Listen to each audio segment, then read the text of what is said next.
Preséntese. Bueno, mi nombre es José Pedro García, nacido aquí en Concordia, provincia de Entre Ríos, y bueno, estamos aquí para responder todo lo que sea necesario sobre nuestra vida. Bueno, Cuénteme su infancia, lo que recuerda de su infancia. correcto. Bueno, una infancia bastante difícil, porque nosotros fuimos una familia muy humilde, mi padre, mi mamá y nosotros somos 4 hermanos, del cual uno ya ha partido, así que somos 3 hermanos, 2 hermanas y un hermano. La infancia se desarrolló prácticamente en forma muy linda, porque nosotros desarrollamos la infancia cerca de la casa de nuestros abuelos. Entonces nos íbamos, cruzábamos la calle y estábamos en la casa de nuestros abuelos y teníamos un contacto muy bueno con los abuelos, con la familia. La familia tuvo mucho que ver en mi infancia. O sea, nosotros tuvimos una infancia linda, agradable, con mucho amor también se diría, porque mis abuelos, si bien no eran tan de esos abuelos que están siempre encima de los nietos y todas esas cosas, sí, ellos estaban siempre porque eran de otra época, entonces respondía de distinta manera de acuerdo al modo de vida que se llevaba, ¿no? Entonces, bueno, nosotros tuvimos una infancia muy bonita y bueno, jugábamos. Siempre fue muy humilde el mover nuestro en mi casa y en la casa de las personas que vivían, mis vecinos y mis abuelos, que vivíamos todos juntos, digamos en la misma calle, pero en nuestras casas siempre reinó la amistad, la buena costumbre. Yo veía porque nos enseñaron un montón de cosas nuestros padres que nosotros la hemos llevado a través de la vida, y inclusive hoy yo soy papá y me ha tocado enseñarla también a un hijo mío, ¿no? Pero la infancia fue muy buena, muy linda, plena de jugar, de juegos, y no con, por ejemplo, como es hoy, que hoy se necesitan los juguetes para que los niños jueguen. En aquel entonces nosotros diseñábamos nuestros juguetes, o nuestros padres nos hacían regalos con juguetes de madera, ya sea hecho con una latita, una botella, no sé, cualquier cosa servía, o para dar una botella para hacer ruido, dar sonidos diferentes, para hacer como una música, y así teníamos, esa era nuestra niñez. Fue muy humilde porque nosotros fuimos una familia humilde. Mi papá trabajaba, era cuentapropista, mi papá era carpintero, él fue carpintero toda su vida, y mi mamá era ama de casa. Y bueno, y entre ellos siempre, mi mamá siempre mantenía el servicio a mi papá, ¿no? Mi papá trabajaba y bueno, a tal hora, a pesar de trabajar en la casa, a tal hora se comía, había que hacer el parate y todas esas cosas, y venir a hablar con los hijos también. Pero no fue mucho el diálogo nosotros que tuvimos con nuestros padres, ¿sí? O sea, no sé, hoy me parece que hoy es más el diálogo, pero en aquel entonces no fue tan el diálogo. Y de tal cosa, nosotros te enseñamos que vos tenés que hacer así, asado, ya está, listo. Comprendíamos todo. Tenés que ir a hacer un mandado, calladito la boca, agarramos la plata y vamos a hacer un mandado. Entonces, lo que sea necesario. Entonces vivimos una infancia linda. Y después, de tarde, nos daban el tiempo después de la escuela, el tiempito para ir a jugar a la pelota, una pelota de cuero, de tela, de media, porque desde entonces éramos muy pobrecitos. Así que bueno, con eso ahí fuimos jugándolo, gracias a Dios, y bueno, esa fue prácticamente nuestra infancia, así de esta manera. Bueno, ¿y recuerda la escuela primaria? Sí. Bueno, a partir de nosotros comenzamos, sí, como correspondía, la escuela primaria, que en el caso, yo vivía en barrio Lesca, que es un barrio que está hacia el lado de la vía del ferrocarril, y teníamos la escuela que yo primero fue la escuela del puerto, que le decíamos del puerto, le decían del puerto, pero no recuerdo, no sé cómo es ahora, tiene un nombre ahora, pero nosotros la llamamos escuela del puerto. Estaba cerca de las vías de ferrocarril, cerca de la estación casi estaba esa escuela. Y bueno, nosotros vivíamos como, venía a ser como 10 cuadras más o menos ahí, pero antes de eso sufrimos un traslado nosotros. ¿Por qué? ¿Qué pasó? En el caso de nosotros, de mi papá, mi mamá, de las familias que vivíamos ahí, nos llegó la inundación. Entonces tuvimos que salir de ese lugar. Creo que fue en el año 59, me parece, la creciente 59. Tuvimos que salir de ahí. Entonces, bueno, nos fuimos a terrenos altos, que fue el caso de una casa que le prestó una hermana de mi mamá, y ahí desarrollamos. Ahí todavía nosotros estábamos empezando la escuela primaria, éramos niños todavía. Ahí empecé en la escuela del puerto. Había que atravesar prácticamente casi toda la ciudad de Concordia para ahí, pero bueno, a nosotros nos enseñaron así, y íbamos todos los días con nuestro guardapolvito, íbamos a la escuela del puerto, y ahí desarrollamos la escuela primaria. La escuela primaria, y yo tengo muy buenos recuerdos, la verdad, de la escuela primaria, pero siempre tenía que ver algo muy importante. Yo veía, ¿no? Porque relacionándolos con mis compañeros, el trato y la educación. Porque, por ejemplo, yo veía chicos o chicas que hasta inclusive le contestaban a las maestras en ocasiones, no de buena manera, pero nosotros eso no lo podíamos hacer. Era como que teníamos una cosa, una obligación. Chao, Tere. Entonces teníamos una obligación de hacer las cosas bien, hacerlo de ver como se decía siempre, y bueno,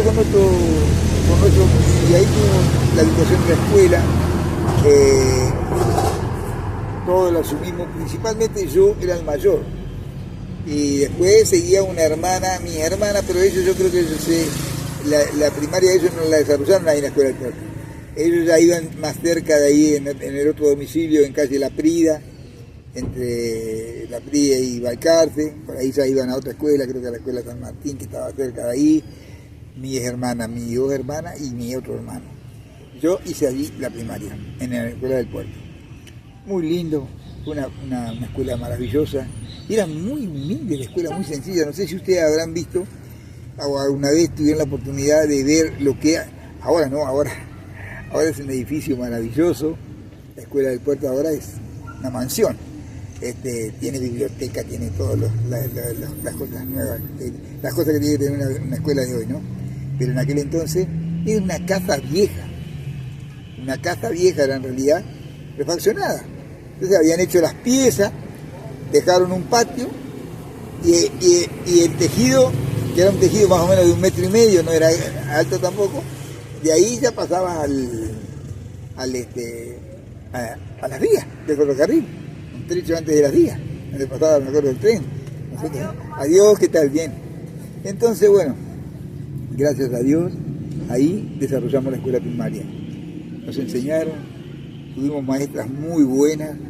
Yo recuerdo la que recuerdo mucho es la maestra de quinto grado, que era una señora que vivía ahí en calle Buenos Aires, casi cerca de la escuela del puerto. La escuela del puerto estaba en calle Bolivia, entre Buenos Aires y 1 de Mayo. Ahí estaba la escuela esa. El frente daba para calle Bolivia. Y nosotros, mi maestra vivía 2 cuadras ahí por calle Buenos Aires, era Caté Seineldín, se llamaba nuestra maestra. Y fíjense que Seineldín les debe resultar un poco digamos, conocido ese nombre. El nombre de Seineldín fue el hombre que estuvo en las Malvinas Argentinas.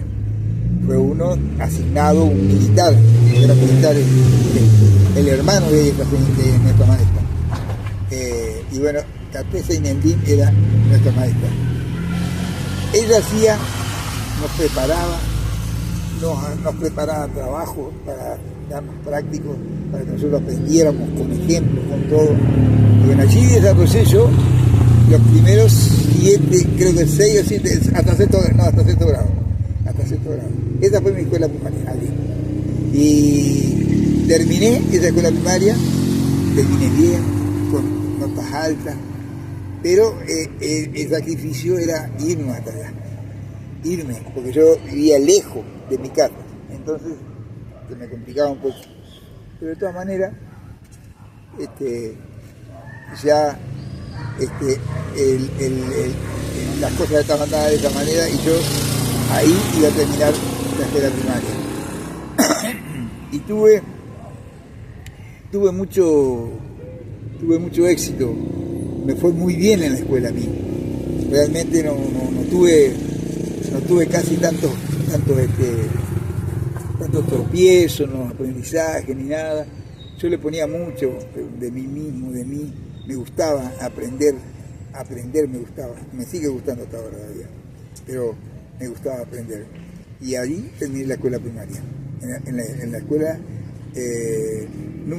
ahora me acuerdo del nombre, la escuela número 12 Salta. Así se llama esta escuela. Así es, y hasta ahora tiene creo que es el mismo nombre. Y bueno, y ahí terminé el sexto grado y hay una anécdota pequeña. Resulta que yo siempre fui, como les digo, nosotros fuimos creados muy humildes con nuestros padres. Nosotros nunca le gritamos a nadie, no levantábamos la voz. Si nos retaban, bueno, es porque hay razón. Así nos criaron nuestros padres a nosotros. Ahora, ocurrió un hecho que había una alumna,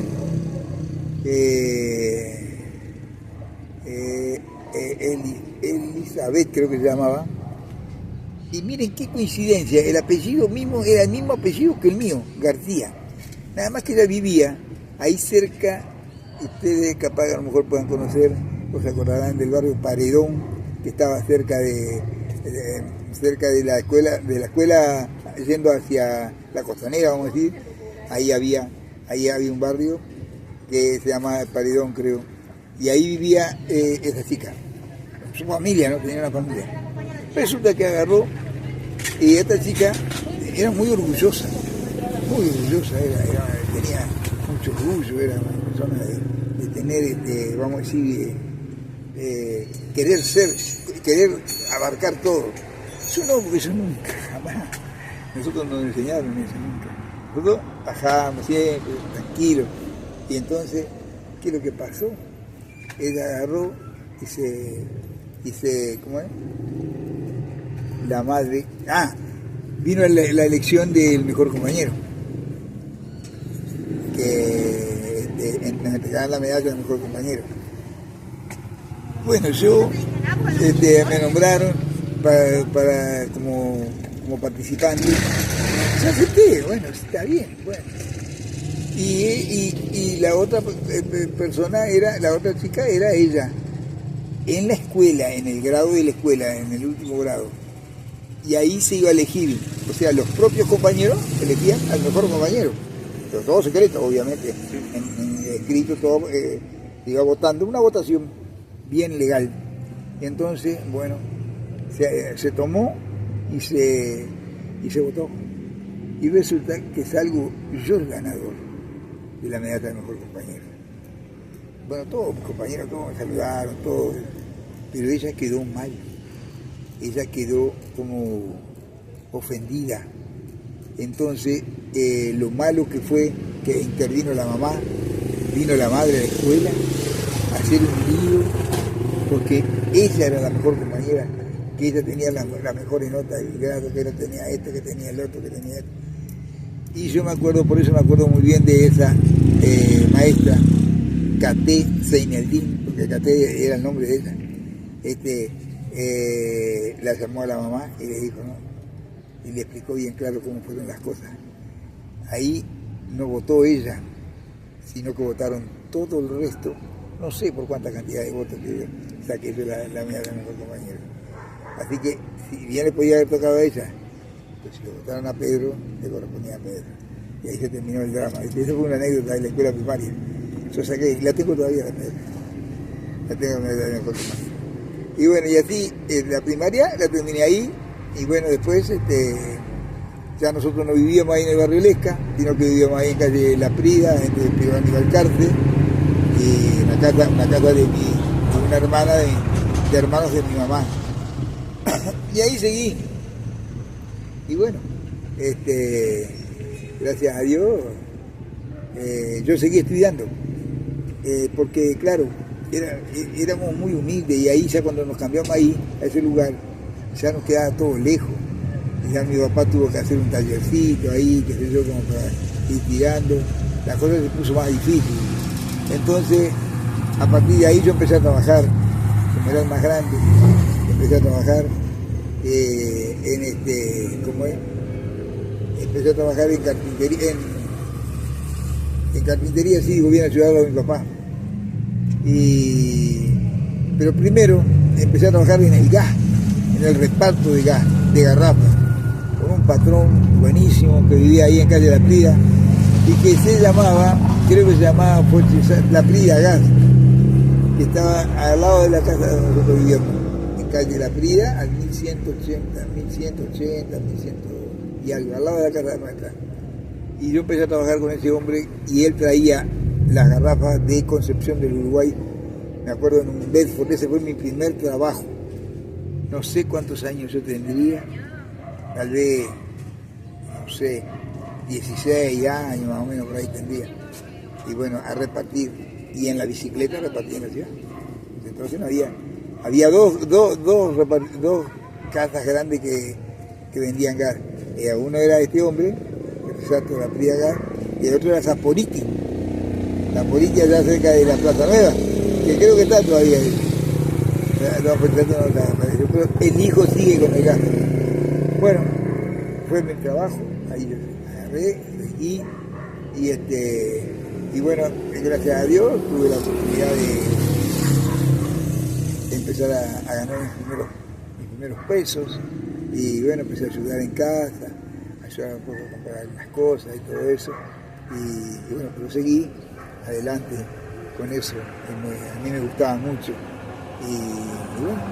Eso fue durante su adolescencia, ¿no? Exacto, toda la adolescencia. Exactamente. Entonces, como mucha familia de la época, se dedicaba a los mayores a trabajar. Claro, sí, así era. Generalmente era así. Los mayores siempre iban a trabajar, siempre. Y bueno, pero siempre es para ayudar a la familia. Claro, para ayudar a la familia, así. Porque también tenían sus libertades por ahí, que los padres dejaban su dinero para salir, eso, ir a pasear. La salida nuestra de la adolescencia, te puedo decir que fue el cine. En ese entonces no había boliches, no había los bailes generalmente que había eran ya para más mayores, o sí, más mayores que otra cosa, pero nosotros éramos menores. Me contaron que a veces hacían en los clubes. Claro, por ejemplo, allá hubo una competencia tremenda, hasta durante muchísimos años, el Club Libertad. Sí. El Club Libertad, exactamente. Y el Club Sarmiento también, otro que siempre contendió con él, y había otro también que era el Club Ferrocarril también. No era tanto el ferrocarril, estaba más al centro, estaba en el centro ya. Ese no era tanto. Pero los clubes de barrio, como era Libertad, cuando llegaba la época, bueno, hacían bailes casi en todas las... Los bailes eran al aire libre. Lo único que tenía techado bien era el escenario y unas partes ahí donde ponían los instrumentos y todas las cosas. Pero era al aire libre. Y la gente se divertía, los grandes, principalmente los adultos, se divertían muchísimo, bailaban. Nosotros casi mirábamos, porque no teníamos todavía la libertad para... Adelante, caballero. Y bueno, la cuestión es que los clubes ahí empezaron a surgir. Los clubes, el Club Libertad se hizo muy famoso en los carnavales. Los carnavales era la fiesta más grande de Concordia, eran en los clubes. Y era claro, había mucho más tranquilidad, la gente era diferente a hoy. No, nada que ver. Esto que yo estoy contando, nosotros dejábamos la casa la puerta sin llave en esa casa y nos íbamos. Vos venías y contabas todas las cosas, nadie tocaba nada.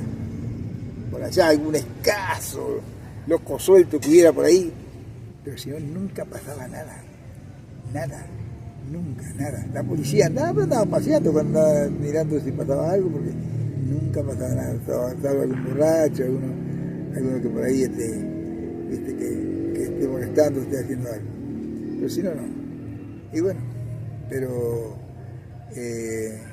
ahí empezó la época, así yo cuando tenía esa edad, ya empezaban, y ahí iban, claro, los fines de semana se llenaba, esos clubes, cola hacían. En el Club Libertad, si ustedes lo que lo conocen, vieron que de un lado estaban las vías y de otro lado estaba la costanera. Entonces, del lado de las vías de la gente que venía del centro para ir a sacar la entrada, pero 2 cuadras, 3 cuadras de gente parado sacando la entrada. Y entonces, bueno, lo mismo pasó con el cruzamiento, nada más que en menor cuantía. Y ahí surgieron fueron muchos artistas conocidos a tocar, muchos brasileños venían, muchos conjuntos brasileños venían. De hecho, casi mi papá, una extra que me olvidé de mencionar, era músico. Mi papá era músico y tocaba, ustedes lo deben conocer, 2 tamborcitos que se llaman bongó, que son uno más grande y otro más chico, que están unidos, se toca con las manos. Tenía con los dedos hechos pedazos de tocar. Él tocaba en el Club Libertad, pero era músico. Mi papá era músico de oído. Tocaba como los dioses. Lo aclamaban en el Libertad. Y ni que hablar. Y aparte lo que hacía, porque hacía piruetas. Lo pasaba el bongo entre medio de las piernas, lo sacaba por acá atrás, no sé qué más. Y bueno, mi papá tuvo la oportunidad de poder haber crecido, haber hecho mucho negocio en ese sentido y podía haber, calculo yo, vivido un poco más y no tanto sacrificado con lo que hacía él, porque lo mató el trabajo. Carpintería a mano, ¿sabes lo que es? Las garlopas, estar cepillando. No, terror. Íbamos a buscar la madera, me acuerdo, allá para la casa, había que ir con los carros, con los carritos, entonces llevaba mucho para flete. Ya tenía las casas que vendían las maderas. Entonces yo usaba mucho las tablas de pino, esa es una madera buenísima. Después se terminó. Pero esa fue la época ya que empezó a surgir los clubes, empezaron a hacer bailes. Y ahí hicieron, pero han hecho plata que no tienen, ¿no? Yo calculo que para la época, no sé de dónde fue, pero eso hicieron fortuna. Imagínate, capaz que eran como 20 cuadras de personas. Y el Club Libertad, en la parte, digamos, que da a donde está el escenario, no en la cancha, pero limitaba un pasillo de la cancha. Toda la vuelta, sillas y mesas. Todo en el medio, todo lleno. Hola, no sé cuánta cantidad había de gente, pero mucha gente. Y bueno, ahí empezamos a ver nosotros nos llamaba la atención, éramos pibes. Y entonces estábamos en la total. Nosotros éramos inocentes, no como hoy es diferente, ya. Hace muchos años atrás, ¿no? Pero ya es diferente. Pero bueno, resulta que nosotros íbamos a mirar, nunca, nada más que eso. Nada de no tomar alcohol, nada. Nosotros íbamos a mirar. Y bueno, y a disfrutar de escuchar la música también. Y bueno, ahí quedó la parte, digamos, de la adolescencia, quedó limitada ahí, a eso, después ir al cine, Los cines se trabajaban mucho también. Yo era un asiduo concurrente al cine porque a mí me gusta el cine, me gustan las películas, me encantan. Y me siguen gustando desde aquel entonces. Íbamos al cine por ahí con algunos amigos. Tenía un amigo que habíamos nacido juntos ahí en el barrio Lesca y seguíamos siendo amigos. Nos juntábamos el día domingo, íbamos. Había como 3 funciones. Había una después del mediodía, después otra a la tarde, después otra a la noche. Íbamos tranquilamente. Así que la pasamos bien, muy bien. Y la adolescencia fue buena. Aparte era más tranquila la adolescencia. Pero había una cosa que no existía, que hoy existe, la droga. No existía en aquel entonces. La droga más grande, ¿cuál era? Un borracho. Por ahí que se pasaba de vino y me quedaba mal, el pobre ahí tirado por ahí, por andar hablando por abajo de la calle, cualquier cosa. Eso pasaba. Pero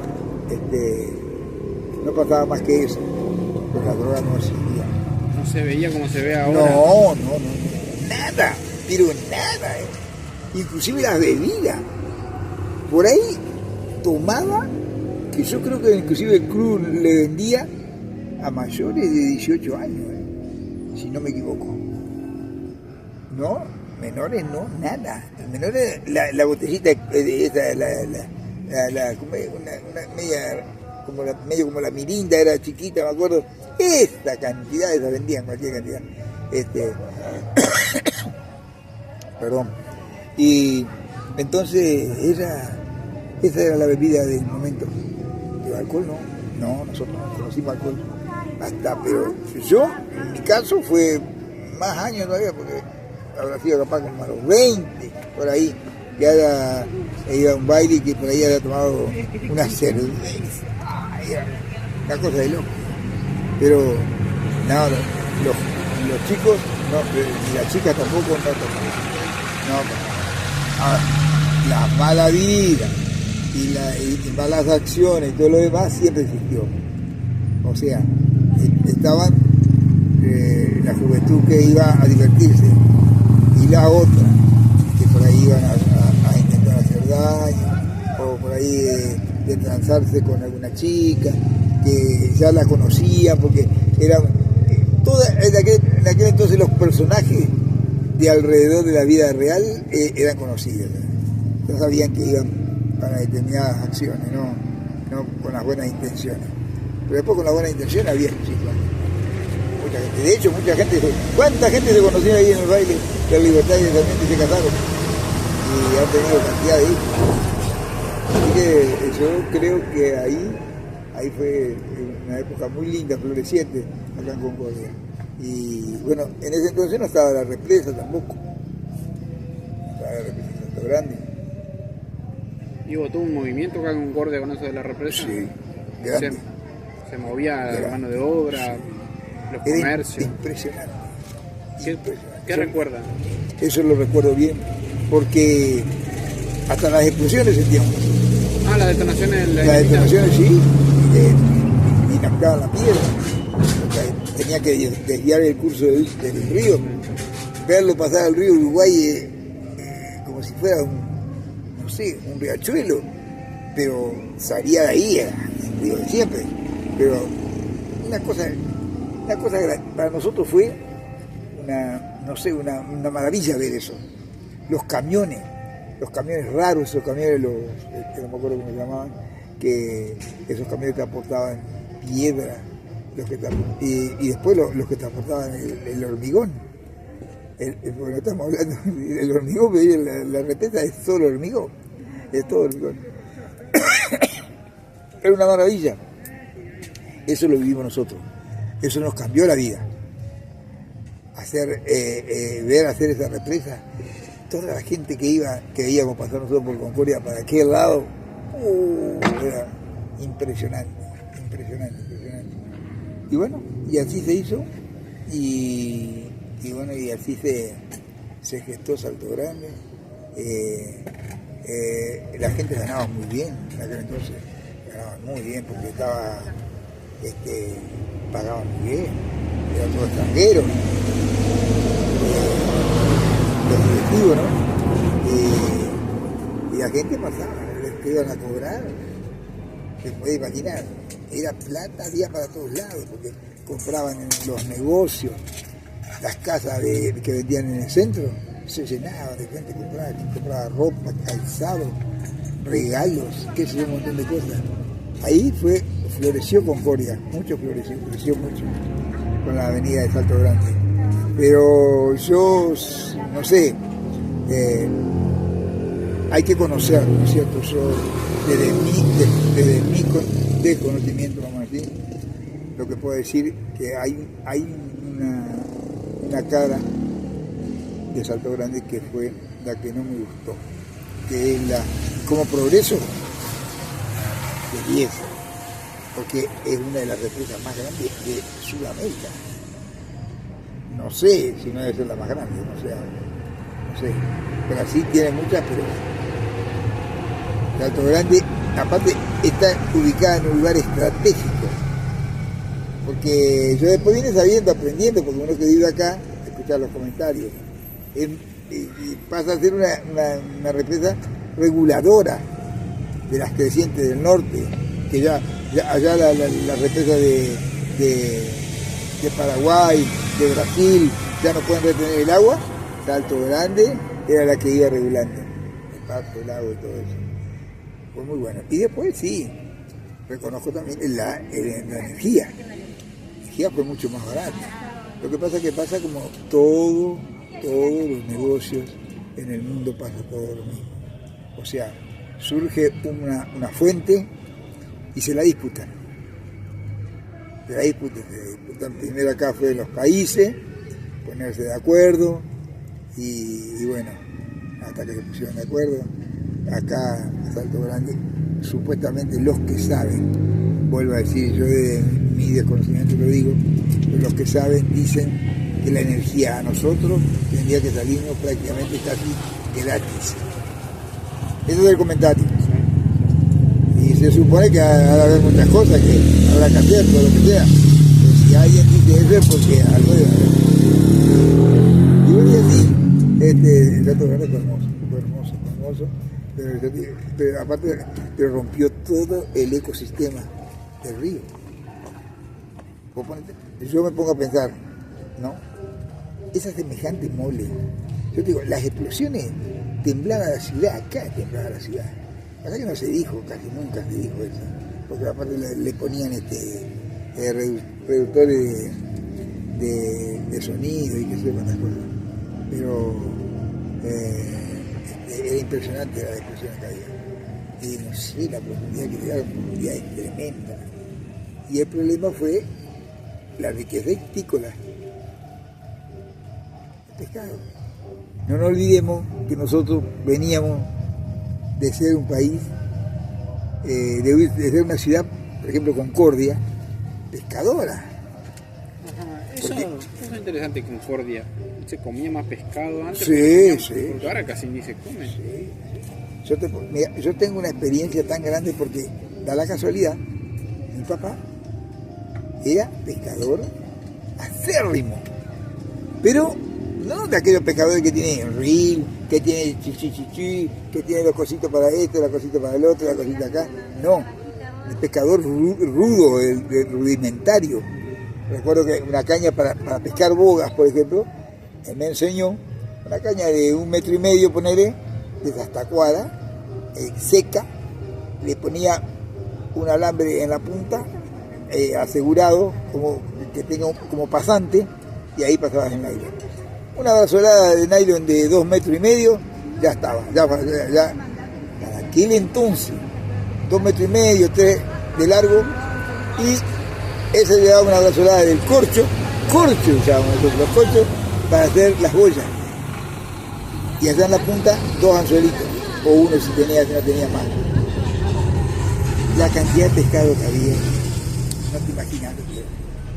Y acá hubo un comentario que una vez creo que lo taparon, no sé cómo lo habrán tapado, se dice, quedó en el escondrijo eso, el hecho de que encontraron muchísimo pescado muerto, cantidad de pescado muerto. Entonces, acá era una zona, sigue siendo todavía de pesca. Lo que pasa es que, yo te digo, la que dividió mucho fue la represa. Y sigue matando pescados, sigue el lugar donde pasan los pescados, donde pasan los vertederos. Va a la tortuga a la tortuga, en cualquier día ahora de verano, que andan muchos pescados, y vas a ver por ahí andan flotando pescados. Bueno, el desinterés, pues, nosotros nunca supimos, hasta ese momento no sabíamos lo que teníamos, la riqueza que teníamos de pescado. Y el pescado siempre fue, y pescado grande, hermano. Yo aprendí a pescar yendo con mi papá a la costa del río, allá por cerca de la costanera, donde termina la costanera, y seguís derecho, como que va al lado de Jerem, un poquito más afuera, más allá, ahí, esa zona, son zonas de piedras grandes, ahí íbamos a pescar nosotros. Nosotros íbamos a pescar con mi papá. Mirá la riqueza que había de pescado.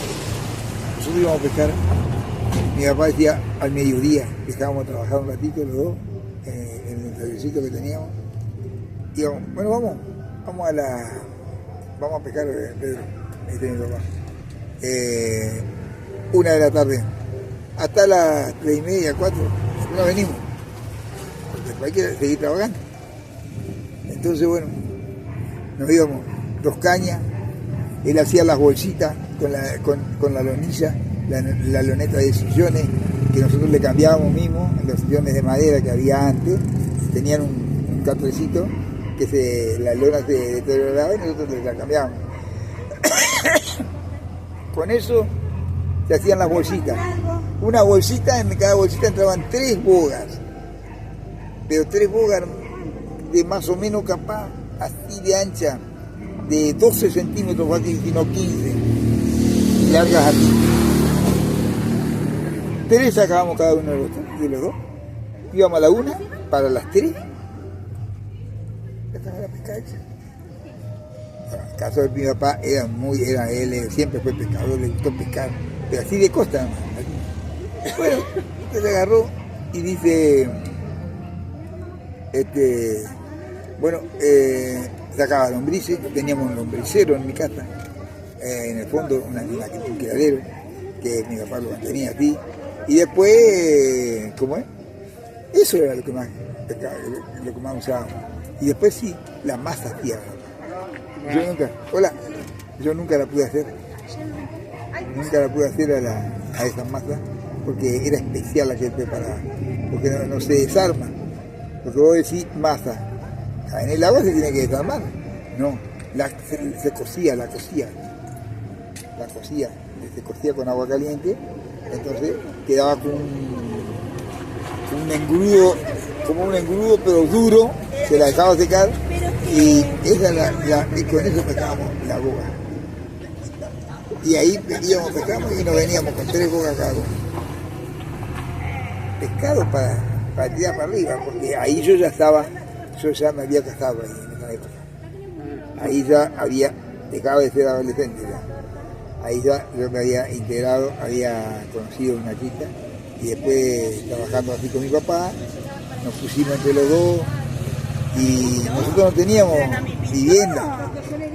Nuestra suegra, o sea mi suegra, nos ofreció el fondo de la casa de ellos, que tenían un fondo grandísimo, para que nosotros viviéramos cuánto tiempo quisiéramos, hasta que pudiéramos avanzar. Y yo le dije a mi señora, bueno, siempre empezamos así de nada.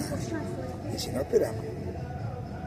Éramos 2 grandes, ya éramos grandes nosotros. Yo 26 años ya. Ah, sí. Era joven igual. Sí, 26. Y ella tenía 27, 28. Tengo todavía la fotografía de nuestro casamiento. Y nos casamos. Y bueno, y ahí empezamos. Yo hice una piecita, después le agregamos otra, ahí en el fondo de la casa de mi suegra. Y teníamos todo ahí porque había corriente, había todo, ahí en el barrio de Lesca, todavía estaba en el barrio de Lesca. Y bueno, después, cuando mi mamá iba a cambiar la piedra, íbamos a pescar. Pues la represa todavía no estaba, pero se la anunciaba bien la represa de Salto Grande. a radicarse en Concordia, prepárense concoriense porque se viene una nada de dinero y trabajo y qué sé yo cuántas cosas. Y ya la gente andaba preguntando dónde hay que inscribirse, dónde hay que anotarse, bueno, y la verdad que tomaron. Yo no fue mi caso, yo no lo quise abandonar a mi papá. No lo quise abandonar a mi hijo. Y yo aprendí el oficio gracias a él. Pero mi papá era eximio carpintero. Mi papá era carpintero recibido en la Escuela de Arte y Oficio, que era la escuela técnica de antes. La escuela antigua se llamaba de Arte y Oficio. Y ahí tenían carpintería, albañilería, todo, pero ahí salía oficial. Tenías que rendir. Imagínate que, ¿sabes cuál era la prueba que le hacían hacer a ellos? ¿Viste el tablero de ajedrez? Sí. Viste que vos lo ves en una sola línea. Ahora lo hacen así, con una línea nomás, porque la madera es entera. Ellos tenían que ser cuadradito por cuadradito. Bien encolado y tenía que ser una sola línea. Bien a escuadra. Bien todo, bien. Esa era la prueba final que le daban.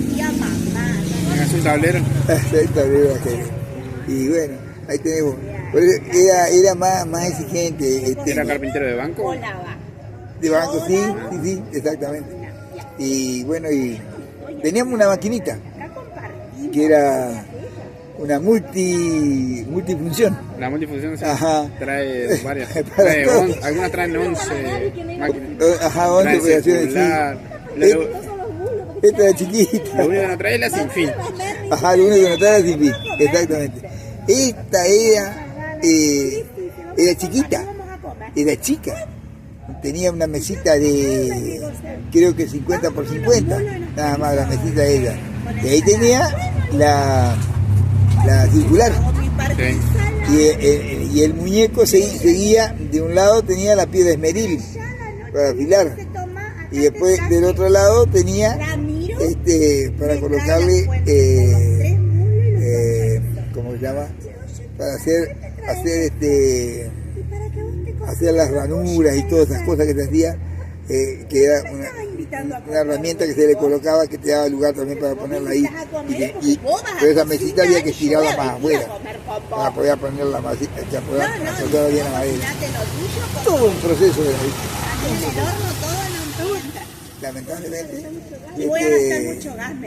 esa nos ayudó muchos años, nos dio de comer realmente. Claro, porque esa máquina cumple la función de muchas. El único problema que tiene es que tenés que armar, desarmar. Ah, sí, sacar esta parte, va a poner la otra, para hacer esto, el otro. Algunas traen las prensas, las prensas, todo. Y ahí había que hacerle también, tenía, no me acuerdo qué era otra cosa que le había adoptado, como una especie de, que era Tom Papá, él le creó eso. Pero, en fin, pero con esa nosotros nos criamos con ese dinero tranquilamente y no sufríamos. No sé, te diría que no se sufría tanto como capaz que hoy, capaz que sufre más, no sé, no estoy capacitado para decirlo bien a ciencia cierta, pero me parece que hoy se sufre más la pobreza que en aquel entonces. En aquel entonces no había pobres, tantos pobres. Y yo te puedo asegurar porque vos veías, por ejemplo, los tachos de basura. No había estos grandes, los volquetes, eso no había. Pero todo donde había basura, ahí recolectaba el basurero, no se tiraba basura en cualquier lugar. Y tampoco no veía a la gente juntando comida de la basura. O seleccionando si encontraba alguna comida para comer. No se veía eso. Fue de muchos años, ahora. Ahora sí que ve. Mamá era la que cocinaba los domingos, mamá preparaba la mesa, mamá lavaba los platos. Ahora yo, no sé, le diga qué, que yo lo que conozco. Y yo no. Conozco, diría que surgió todo eso porque, te vuelvo a repetir, no hay laburos, hay, digamos, en cierta forma. Ahora lo que pasa es que, claro, nuestro país está padeciendo horrores con el tema del valor de nuestra moneda, que no vale nada. Y entonces los alimentos, todas las cosas que usamos nos superan. Nos superan. Un kilo de pan, vos capaz que tenés que gastar 2.000 pesos, que un kilo de pan en este momento tendría que valer capaz que 1.000 pesos o 900 pesos. Entonces era más accesible en ese momento. Exacto. Todo el mundo podía comprarse un kilo de pan. O sea, el sueldo te alcanzaba, podías ahorrar, te quedaba un poquito y podías comprar para... Tal es así que funcionaba. Yo me acuerdo, en los bancos funcionaban los ahorros. Y siempre en la escuela mismo nos daban, ¿cómo se llama? Nos enseñaban la posibilidad de que ahorráramos. Perdón. Nos hacían sacar, me acuerdo, una libreta de ahorro. Creo que entonces era de Banco Nación.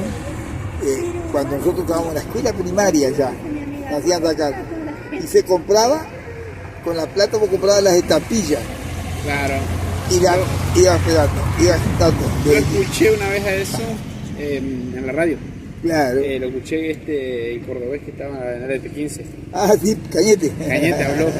Escuché que después dieron de baja todo. Sí. Cañete se jubiló este año, se jubiló. Claro, se jubiló, sí. Yo me lo escuchaba porque... Mi emisora es esa. Yo la emisora que escucho siempre es el ET15. Simplemente que, bueno, lamentablemente están en manos de los buitres estos que les pagan ahora. Sí, están con eso. Sí, está pasando. Pero gracias a Dios hay un par de locutoras también ahí están bien paraditas, ahí no las mueven hasta ahora. Pero Cañete se fue, sí, se jubiló. Tenía muchos años de aporte, estaba enfermo también. Exactamente. Pero a mí me encantaba sí, el humor que tenía. Además, él era libre pensador. Ajá, exactamente. Él decía lo que pensaba y era una persona bastante coherente en lo que pensaba y lo que hacía. Sí. Él se estableció acá también. Ese es uno de los que se establecen, vienen de otro lado y se estableció acá. Se volvió a casar acá en Concordia. Claro. Tiene sus hijos. Y así se fue haciendo, claro. No, yo me acuerdo, yo me acuerdo Cañete, me acuerdo perfectamente porque lo apreciaba muchísimo, me gustaba, aparte me gustaba. Y yo siempre fui de Radio Concordia, siempre fui a escuchar toda mi vida Radio Concordia. Tal es así que mi señora, porque cuando yo me casé, mi señora, la familia eran de afuera. Nosotros le decíamos de afuera, ponerle voz de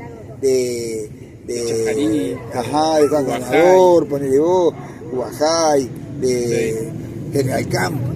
Entonces, bueno, a mi suegro lo jubilaron, él cuidaba una estancia, toda la familia se crió ahí en esa estancia. Pero llegó la época que el hombre se enfermó y tuvieron que jubilarlo y tuvieron que ubicar la familia. Pues la estancia es gente de mucho dinero. Y lo ubicaron acá en Barrilesca, que yo la conocía, la que estoy haciendo mi señora.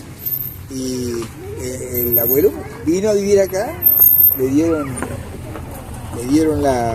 vamos a decir, la jubilación, pero después que hizo, después que él tuvo cáncer, entonces, ya claro, en la cáncer no podían tener, entonces le dieron, lo indemnizaron prácticamente, dieron una casa, las casas de madera, antes venían las casas de madera de estas anchas, de tablas anchas así, de madera de pino, eso es madera carísima, y bueno, allá, Moreno y Liniers, ahí un poquito más allá, la segunda casa, ahí vivían mis suegros. Y bueno, pero por eso digo, estuvo todo eso, hasta ahí ellos cobraron, criaron sus hijos, pero en la estancia. Y estoy seguro que seguramente el hijo mayor, yo tengo un cuñado mío que ya es grande y mi señora falleció. Yo me he vivido por un cáncer de mama. Se la llevó, cáncer de mama. No me acuerdo los años que fue, pero se la llevó. Me acuerdo que la acompañé 6 semanas a Concepción del Uruguay a hacerle quimioterapia. Nos llevaban los días lunes, nos traían los días viernes. 6 semanas la acompañé. Hasta que pareciera que le sacaron todo. Yo me acuerdo, nunca me voy a olvidar, el médico que la atendió allá, con dos tomografías, así de brazo levantado. Francisca, le digo, Francisca se llama. Vení, que tengo novedades para vos. Mirá, fíjate si ves algo acá en estas cosas. Y le mostró, no tenía nada. Entonces, está que bueno, al final, supuestamente se había sanado y nosotros cumplíamos nuestra boda de plata, 25 años de casados. El mes siguiente, 2 meses después, y los cumplimos, gracias a Dios, llegamos a cumplir nuestra boda de plata.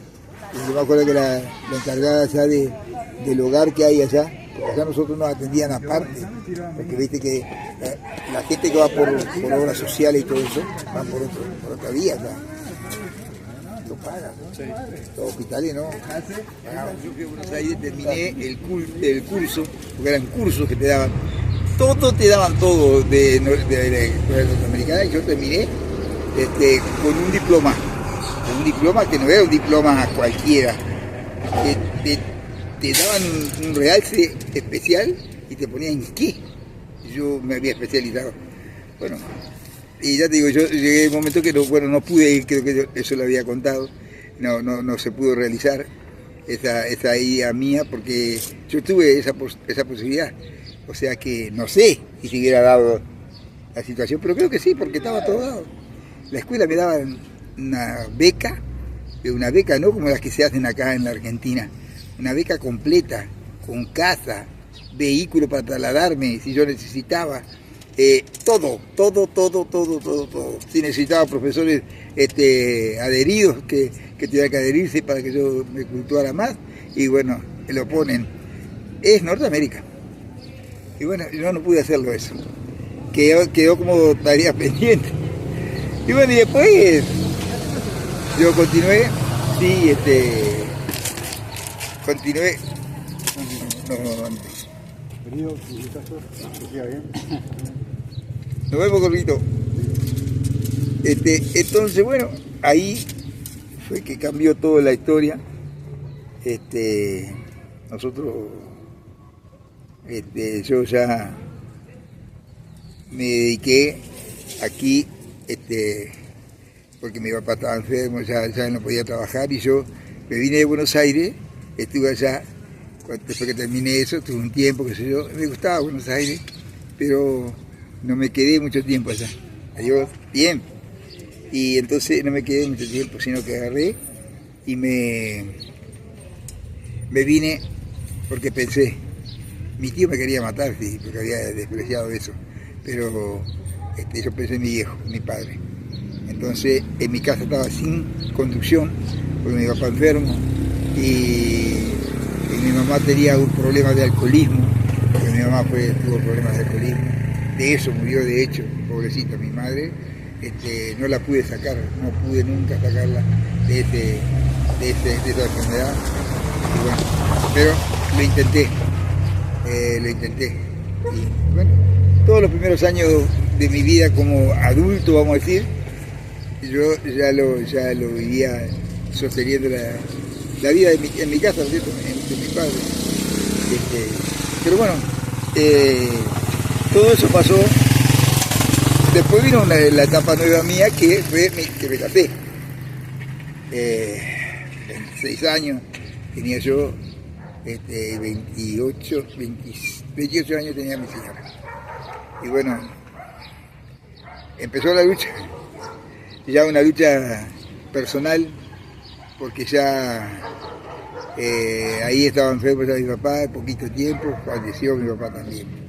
Así que yo me quedé, lo que hice, ayudarlo, Dios, no sé si para mí Dios me permitió que lo ayudara todo el tiempo que él necesitó, y ese se jubiló, él estaba jubilado, gracias a Dios, así que nada, todo bien.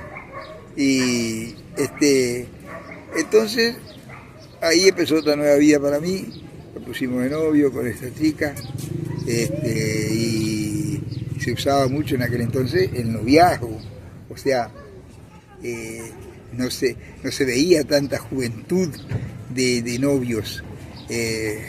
Por ahí veías parejas así de tanto en tanto, pero muy poco. No, la mayoría, los novios ya eran más grandecitos. Todavía se estiraban en esa época. Ahora cambió todo. Ahora bueno, ahí vino mi vida, el comienzo de mi vida. Yo empecé a trabajar en carpintería, lo que había aprendido de mi padre. Excelente, eximio carpintero, porque lo tengo que resaltar. Él estudió en las escuelas donde le exigían verdaderamente, no como las escuelas de ahora, es muy diferente, mucha diferencia. Y de él aprendí, y aprendiendo con él, aprendí el oficio. Y llegué a hacer, en ocasiones llegué a pasarlo medio por encima también. ¿Sí? Llegué a pasar por encima algunas cosas que por ahí algunos clientes me encargaron y yo me animé, como tenía sabiduría, como él me había enseñado cómo hacer cosas, me animé y bueno, y así fui haciendo, todo así por cuenta propia, ¿no es cierto? Fui haciendo todo tranquilo, y bueno, nos casamos con mi señora, empezamos de la nada, una casita, una pieza, mejor dicho, una casita de 2 piezas, dividida en 2, y ahí, bueno, teníamos todas nuestras cosas. Ahí empezó a comprar ella, cosas. Empezamos de muy abajo. Y vivíamos momentáneamente en el fondo, en el terreno de mi suegra, porque mi suegra fue gentil conmigo. Muchos dicen que las suegras a veces son bravas, pero yo tengo que decir lo contrario. Conmigo fue re macano. Y nos proveyó hasta que yo pudiera levantarme, qué sé yo. Y así empecé. Y bueno, gracias a Dios, chao. Seguimos ahí. Y entonces laburábamos los dos. Entonces ahí empecé a comprarme las cosas y nos casamos. Nos casamos y bueno, con la idea de, obviamente, seguir adelante. Los dos seguimos trabajando, y fuimos comprando cositas, que la cocina, que algunas otras cosas que nos hacían falta y qué sé yo. Pero ¿qué pasó? Yo estuve un año viviendo en la casa de mi suegra y al año yo le había dicho a ella, doña Inés se llamaba, yo voy a vivir un año más o menos capaz acá en el terreno, voy a ocupar el terreno de su casa, porque no me gusta, no sé, no me siento bien, me siento incómodo, porque quisiera que tuviéramos nosotros lo nuestro, que empezáramos a pelear por lo nuestro. Empecé, sí, pero empecé mal, porque nos agarraron crecientes, fuimos a un lugar en donde nos corrieron las crecientes. Fuimos a un lugar allá cerca del río Uruguay, casi no tan cerca, pero bastante cerca. Y vinieron las crecientes aquellas del 83, creo que fueron, que vinieron 6 crecientes seguidas en el año, todo el año. Nos sacaban de una, caíamos en la gota, volvíamos, y así tuvimos.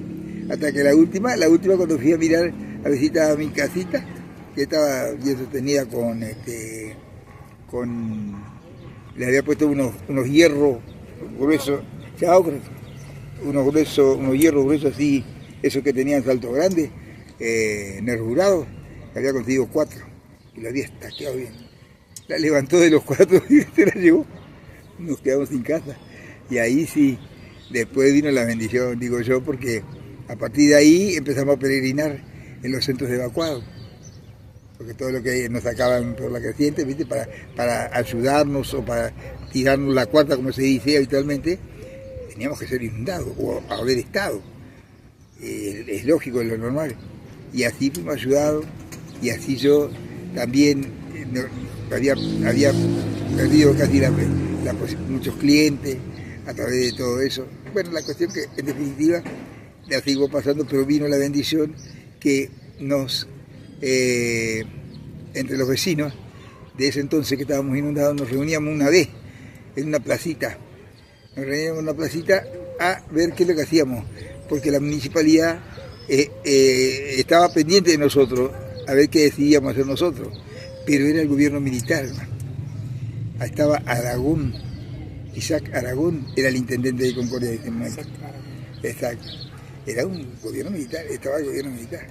Y no quería saber del hijo, pero también quería irse, porque se estaba levantando la parte de la política, la parte política, todo. En aquel entonces seguramente los peronistas, todos los radicales, todos empezaron a salir, a hacer representaciones para sacar al militar. Bueno, nosotros no teníamos nada que ver con eso, pero sí seguimos peleando. Todas las semanas nos reuníamos. 2 vecinas, 3 vecinas, 4 vecinos y le iba para la municipalidad. El despacho del intendente mandaba a su secretario, no hay nada. Veníamos otra vez, la otra semana íbamos, no hay nada. Hasta que un día fuimos, qué alegría, hermano, dijo el intendente, decir a esa gente que pase acá. Y nos reunió todos allá, los que habíamos ido en el estudio de él, ahí en el despacho de él, mejor dicho, y ahí nos empezó a hablar. Sí, bajando acá hay una oportunidad, pero van a tener que poner la mano de obra. Sí, ponemos la mano de obra. Bueno, los terrenos están, el lugar, Nosotros dijimos, bueno, ¿qué hacemos? Era lejos. Había unas casitas de Pancho Ramírez, esas alpinas, había algunas. Nosotros dijimos, bueno, nos vamos, ¿qué va a hacer? Es lejos, pero no había colectivo acá, nos dejaban acá. Lejos de acá, era tierra colorada, eran unas quintas viejas, en donde está el centro de salud, el centro de salud, en mi barrio, vamos a decir, este centro de salud, era una casa vieja toda derruida, había un tanque eso australiano que los gurises se bañaban, me acuerdo, en verano, y un molino. Y ahí al costado estaba toda derruida, estaba la casa. Una sola pieza había que quedaba para esta cortada, que después quedó como sala de primer auxilio. Cuando se pudo hacer.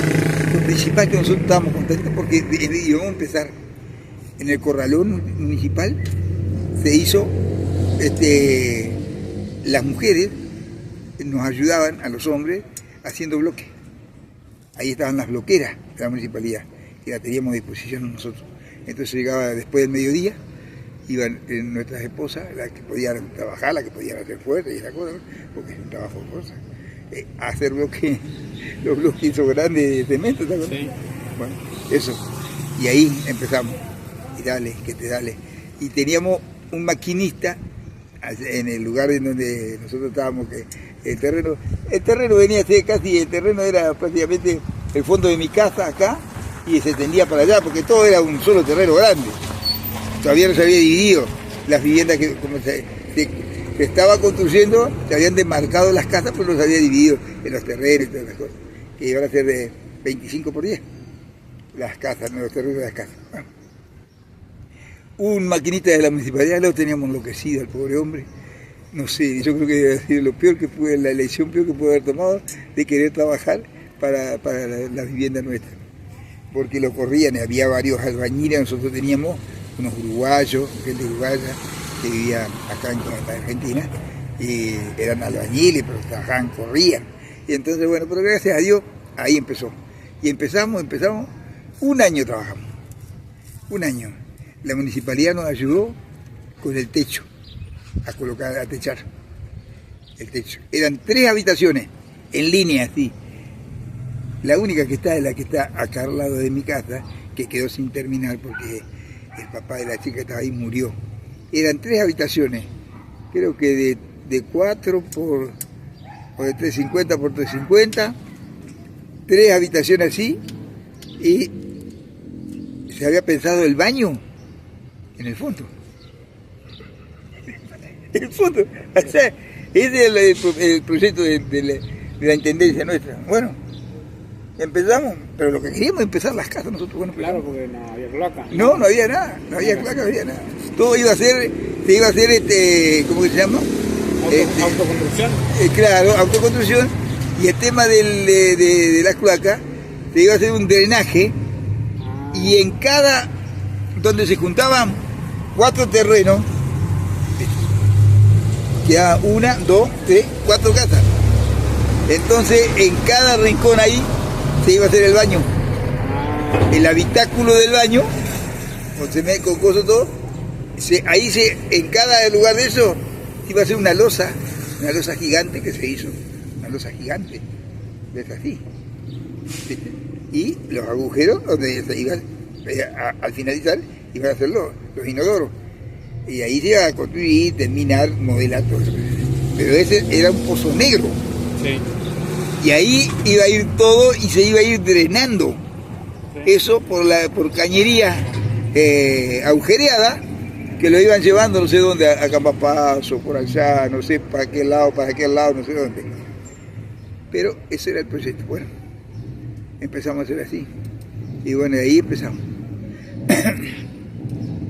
Un año nos llevó. Eso hubo un diario, nosotros tuvimos una foto que se perdió esa foto. Lamentablemente una foto en el diario El Litoral, creo que fue, que nos dedicó la página central de un domingo a color. Me acuerdo que nosotros lo guardamos, nunca supimos quién lo guardó, qué se hizo con eso. Era la historia nuestra. Estábamos trabajando ahí nosotros.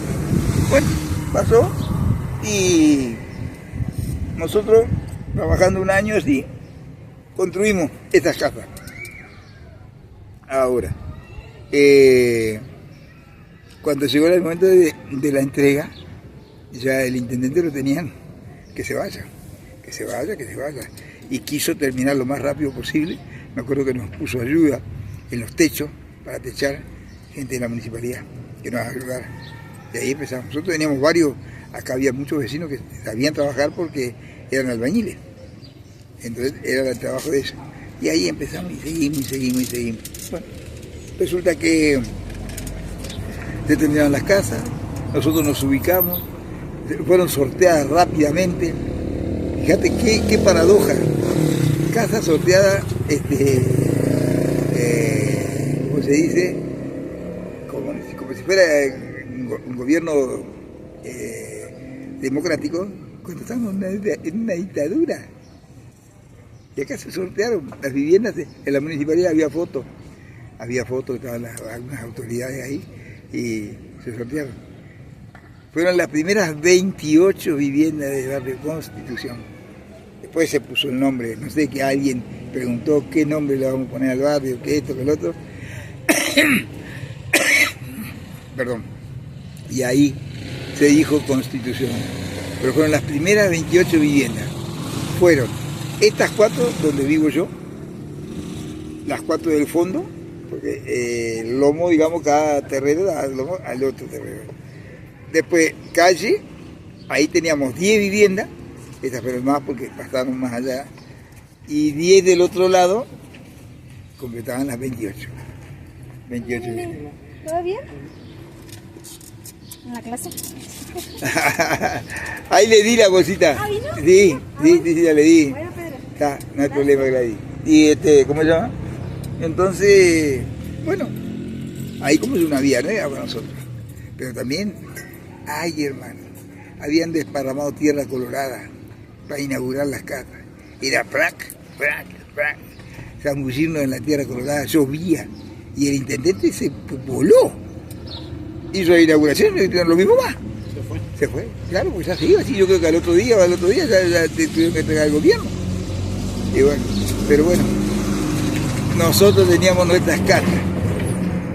Y había las lamparitas aquellas incandescentes, ¿te acuerdas que tenía las calles de la cooperativa? Sí. Era con la campana, que eran unos foquitos de 25, creo que era.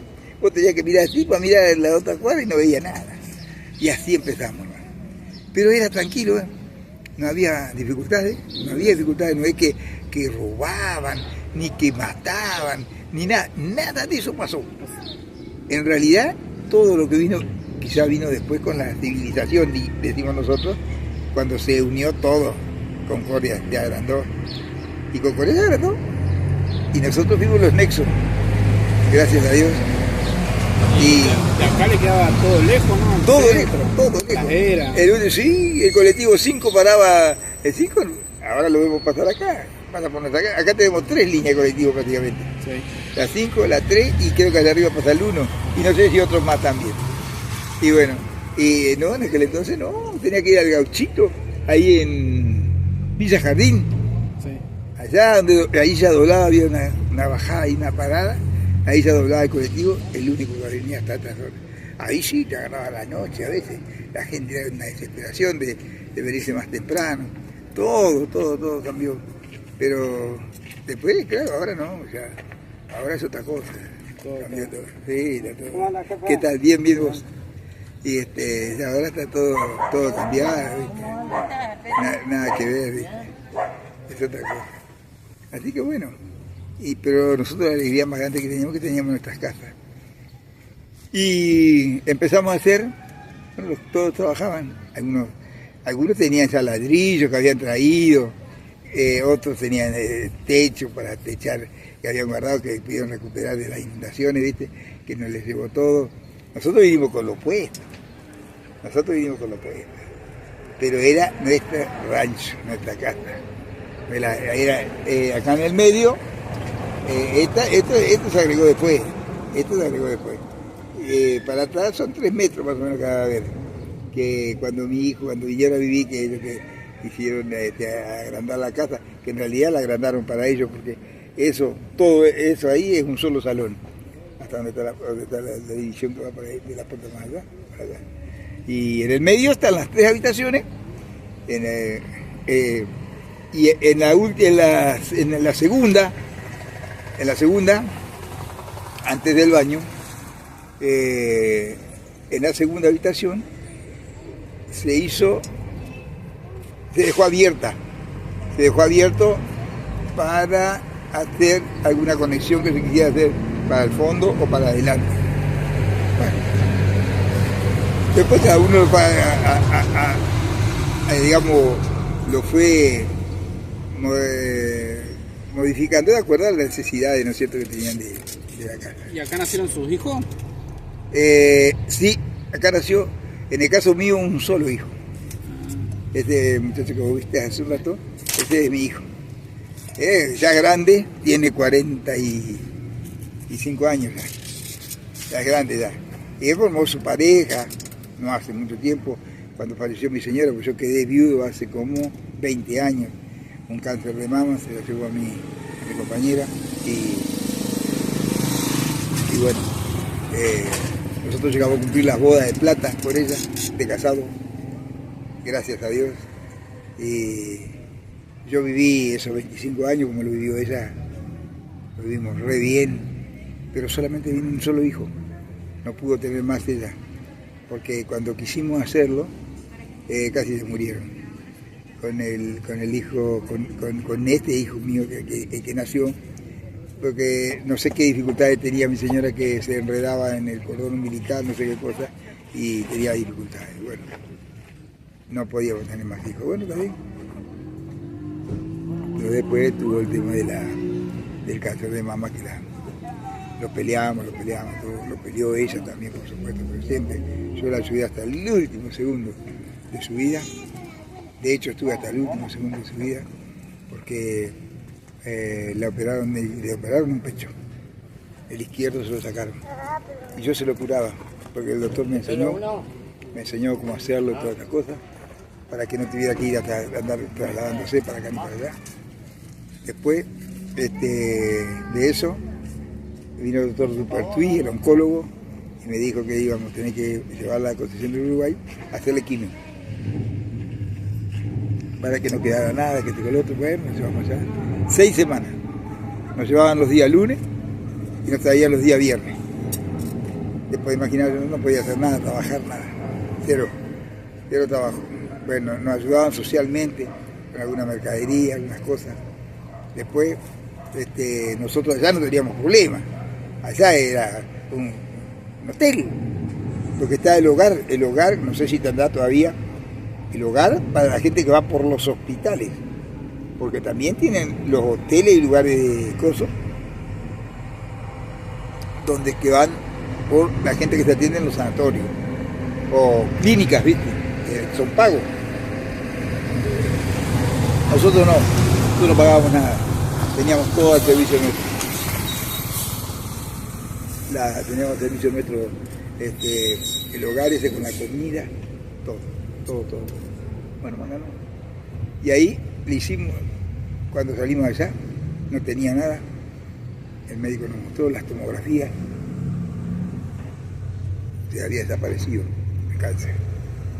Y nos caminaba fuerte, no caminaba bien. Y yo me acuerdo que vinimos acá. Bajamos el 5, no sé, por allá, había parado el 5 creo, y vinimos caminando hasta acá. Y hasta acá, esta calle. Y ella vino caminando. Cuando se fue en silla de ruedas, nos fuimos allá. Todo un proceso bueno hubo, de recuperación, ¿viste? Bueno, para esto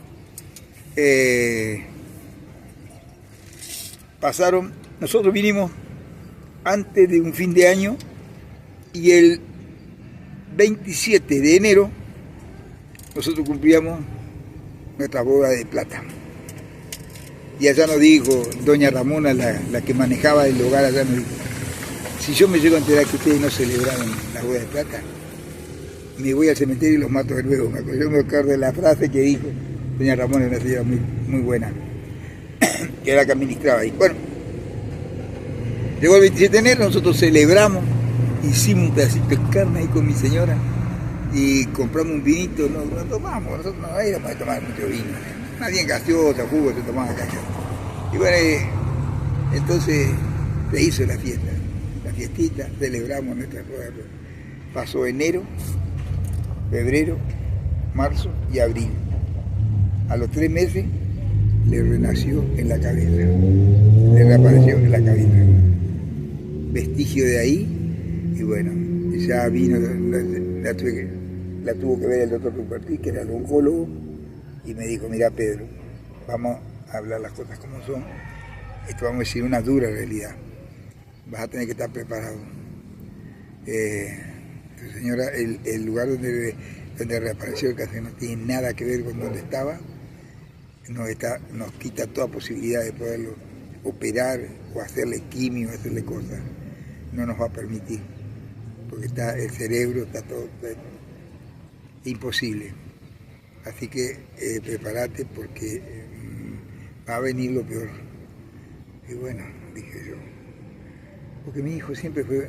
Mi hijo no sé por qué se crió, él es bastante desamorado con nosotros, no es muy pegado, no, fue el único hijo. Y la madre, para la madre eran los ojos de ella, ese hijo, eran los ojos. Ella se desesperaba por hacerle las cosas, hacerle la comida. Yo me acuerdo que en la mesa estábamos sentados en la mesa, ponerle los tres, y hacía sopa mi señora, ponerle vos.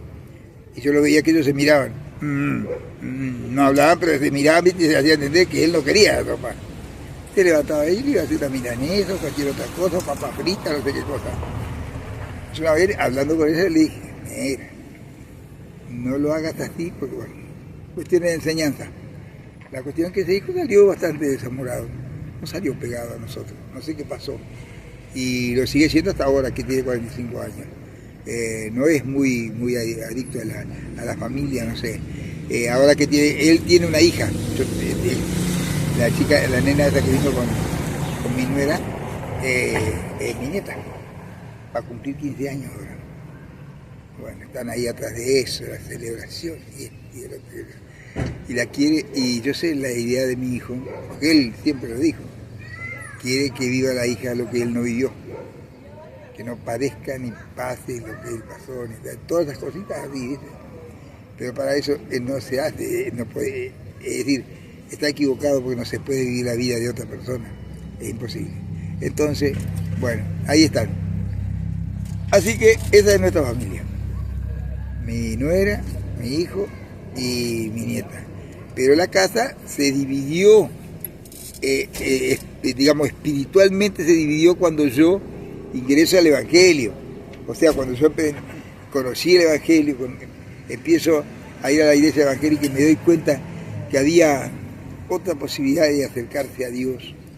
Entendí que había cosas que me acercaban más que lo que yo sabía, lo que hasta ese momento sabía y todas esas cosas. Entonces, bueno, me puse en la iglesia evangélica, empecé a concurrir, empecé a dar. De hecho, hace prácticamente 15 años, no hice gran cosa, digamos, desde el punto de vista de estudio bíblico, no hice gran cosa. Si ves, hay posibilidades y algún día que iba a hacer, pero no era mi intención. Mi intención era dedicarle a Dios lo que no había podido hacerlo antes. Pero ¿qué es lo que pasa? Ahí se divide la familia. Porque ellos no quisieron, mi hijo no, Evangelista no. Ellos son cristianos, pero resulta que yo los escucho hablar muchas veces y le dan la derecha a veces a cosas que los evangelistas hacen, o mejor dicho, le muestran a la gente. Pero bueno, hacia ellos, y ahí se hizo una grieta que hasta ahora sigue, porque no podemos unirnos. Yo no puedo unirme. Y más que tienen otro criterio, ellos crean, mi hijo creó un nuevo sistema de educación distinto al que él fue educado. Por eso que yo realmente no lo entendía nunca. Y la madre, vino el hecho de dónde van a vivir, porque ellos están juntados nomás, no están casados. Entonces vino, mi hijo me habla, me dice, papá, mira, yo te quería decir para vivir acá, junto con mi pareja, con Gladys, para que nosotros vamos a agregar lo que haga necesario, lo que sea necesario, yo voy a aportar lo que sea necesario, vamos a ayudar, todo, para que vamos a vivir bien, mejor. Lo que haga falta, no hay problema. Bueno, yo pensé, soy franco, pensé en la madre. Porque yo dije, si hubiera estado la madre, ¿qué pasaría? Le da, no le va a negar. Bueno, mi caso fue el distinto, ¿eh? Y él lo sabe. Yo siempre lo cuento a eso. El caso de mi padre a derecha. Cuando él supo que yo andaba de novio para casarme, todas las cosas, hubo un cliente que un día en la puerta de mi casa, de ahí de taller, donde vivía mi padre, le dijo a mi papá, che, negro, era un porteño, dejad al negro que se está por casar, que viva acá, así le queda más cerquita para trabajar, para todo esto. Hermano, ¿sabés lo que hizo mi papá? Solamente una seña le hizo, la seña de no. Así le dijo, ni siquiera le habló ni nada. Y yo no le había dicho nada a mi papá tampoco, ni que me iba a casar en ese momento o algo, después nada. Así fue por eso. Pero hoy yo le doy gracias a mi papá. Hoy lo quiero levantar no sé, hacer un monumento. Claro, porque le enseñó a ser un claro, esto está hecho y que, fíjate vos qué paradoja, hoy le sirve al nieto, o sea, a mi hijo. A él le sirve. Entonces, no estaba equivocado mi madre, no, ahí me di cuenta. ¡Oh, Gracielita! ¿Bien vos? Bien. Me alegro. Entonces, bueno, ahí fue todo. Esa fue la vida matrimonial hasta ahora. Y quedó dividida así la cosa. Pero bueno, nos damos, nos saludamos así. Pero toda mi gente, la gente que me aprecia, que vos habrás visto en estos momentos que lo puedes estar comprobando, son vecinos de capaz de 40 años, 30 años, sí, la mayoría son de 40 para arriba, que nosotros vinimos a vivir acá, son la gente que me quiere un montón, están conmigo, me hablan, me preguntan cómo estoy, hasta me han ofrecido ayuda en cuanto a cualquier cosa ellos crean conveniente. Todo un montón de cosas, pero está de la casa para afuera. O paradoja, lamentablemente. O sea, ellos hicieron la diferencia, mi hijo, mi nuera, ellos hicieron la diferencia, que yo no puedo ser creyente, o sea, limitándome, que yo no puedo tener esa creencia, porque ellos lo consideran así. Nunca me dijeron nada. Me dijeron, por ejemplo, no podemos vivir juntos por esto, por aquello. No, porque la misma hija a veces habla así, ella tiene amigos que son de la escuela, compañeros de escuela. Ella ya está en la secundaria, ya está bien ubicada la chica. Pero bueno, la tienen con ellos. Como es la única hija, a mí no me la dio. La que la disfrutó bastante un poco más, ya no está más, es la mamá de mi nuera, la otra suegra, la consuegra. Ella la disfrutó, porque la hicieron dar con ella más, se acercó más, y yo quedé al costado, A mí a veces me salió cuando nos encontramos por ahí, con Chavo, cuando estaba con la madre. Así, ¿no? Hola, bebé. ¿Cómo está mi niña? ¿Bien? ¿Venís a comprar? Bien. Entonces, bueno, ¿viste? Y así, todo un montón. Los chicos de la escuela, todo acá, me quieren un montón. Yo estoy re feliz en ese sentido y lo lamento por la decisión de mi hijo. Aunque yo lo escucho decir muchas veces, es lamentable que tantas veces dice, como mi nuera también, ay, Dios mío, mirá lo que le pasó, ay, Dios. Entonces, ¿para qué te venís a Dios? Conocelo a Dios. Ahora, para decir, todo el mundo decimos lo mismo. Yo lo conocí, quise conocerlo a Dios, a ver cómo vivía en nosotros, todas las cosas. Y eso es lo que yo, pero nunca, jamás le demostré que yo quería, vamos a decir, convencerlos, ni que se convenzan, que se conviertan de un lado al otro. No, nada de eso. Yo lo respeté siempre. Y hoy vivimos juntos acá, vive conmigo. Pero ellos hicieron, en realidad, todas las reformas que agregaron en la casa, prácticamente la agregaron para ellos. Yo no cuento ahí. Yo estoy viviendo, tengo mi habitación que teníamos con mi señora, nuestro dormitorio, una partecita en la cocina, pues yo no ocupo mucho, soy solo. Y después caminar la casa, que no estoy nunca, vamos a ver siempre acá afuera, nunca dentro de la casa, es muy difícil. Bueno, me gusta, o sea, compraste corazón. Bueno, chaucito, que pase lindo, nos vemos mañana. Saludos a la abuela y al abuelo. Y entonces, pero yo te digo, recibo mucho amor y mucho cariño de la gente y estoy feliz por eso. Lo lamento, pero en el caso de él, y él con la mamá se portó mal. Y bueno, de las 6 semanas que fuimos allá a Concepción de Uruguay, él no fue ni un solo día a ver la mamá, que era hermoso. Pero bueno, esas cosas, pero no, eso nosotros no enseñamos esas cosas, no. Nosotros enseñamos la unión, la unidad, a querernos, pero viste, vino todo eso y bueno, Dios solo sabe por qué pasó eso, ¿no? Y bueno, pero yo he cumplido, he hecho todo lo posible para que exista la unión y todo, pero bueno, solo Dios sabe. Y bueno, y después sigue otra parte de mi vida, sigue acá, en la lucha por la subsistencia.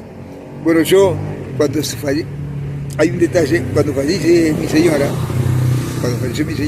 desde cáncer de mama, a mí me toma el problema que tengo hasta ahora, pero ya, gracias a Dios, ya no en grande, vamos a decir, sino en muy mínima parte, de mis piernas, úlceras. O a ver que tengo vendadas las piernas. Está casi medio al cuete, te voy a decir la venda, pero está cubriendo una parte importante. Esto hace 20 años casi que yo vengo luchando con eso. ¿Qué le pasó? Úlceras. Apareció esa enfermedad. A mí me atendió un flebólogo, un especialista, habrás oído nombrar, el doctor Fauda.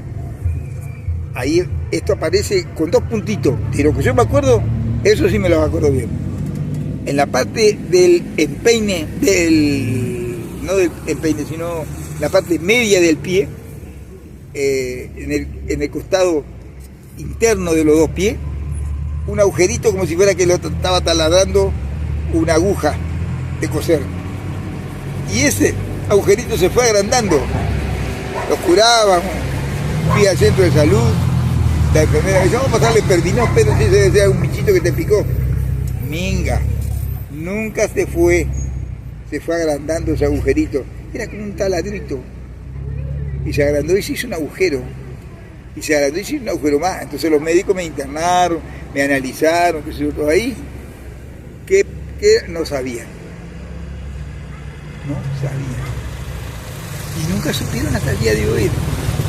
Te estoy hablando casi 20 años, ponele 15 años de así. ¿Le han hecho estudios? Todo. Hicieron los estudios. Inclusive hace poco, no hace mucho, la doctora que ahora me está atendiendo, yo pasé por la mano de muchos médicos, pero yo una vez le dije al doctor Fauda que ese es especialista, es flebólogo. Él es conocedor de eso, los problemas de la circulación de sangre. Y le dije, Doc, yo me recuerdo, ¿me puedes decir de qué esto, qué es esto? Y me dijo, mira Pedro, yo te estoy curando.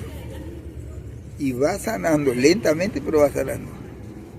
Pero no me pregunté cómo se llama, porque no sé. ¿Es una enfermedad rara entonces? Rara. Y es rara. No hace mucho, la doctora Zambón, que es la que me está atendiendo ahora, dio en la tecla con unas cremas. Y se fueron eliminando. La fue eliminando. Y la va eliminando. Y una crema que sale 30.000 pesos el polvito de 15 gramos, ¿viste? Sí. El dedo, tío. Pero va sanando, gracias a Dios. Ahora, ¿qué problema era? Nadie sabe.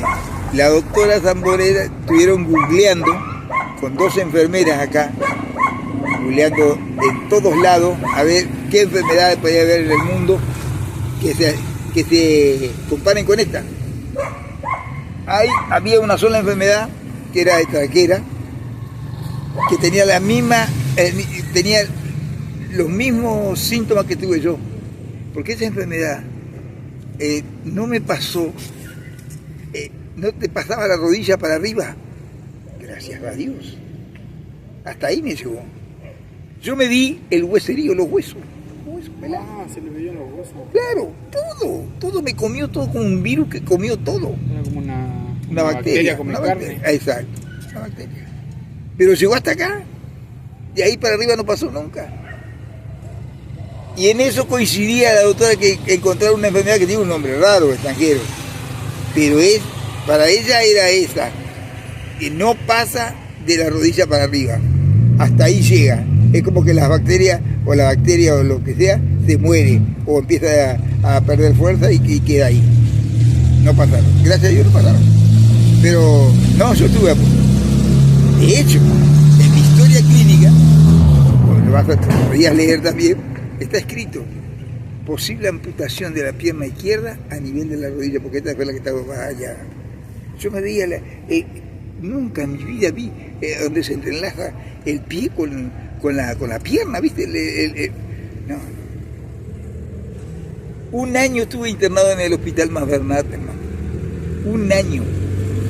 Pero atendía un médico que era un médico clínico, no era especialista tampoco.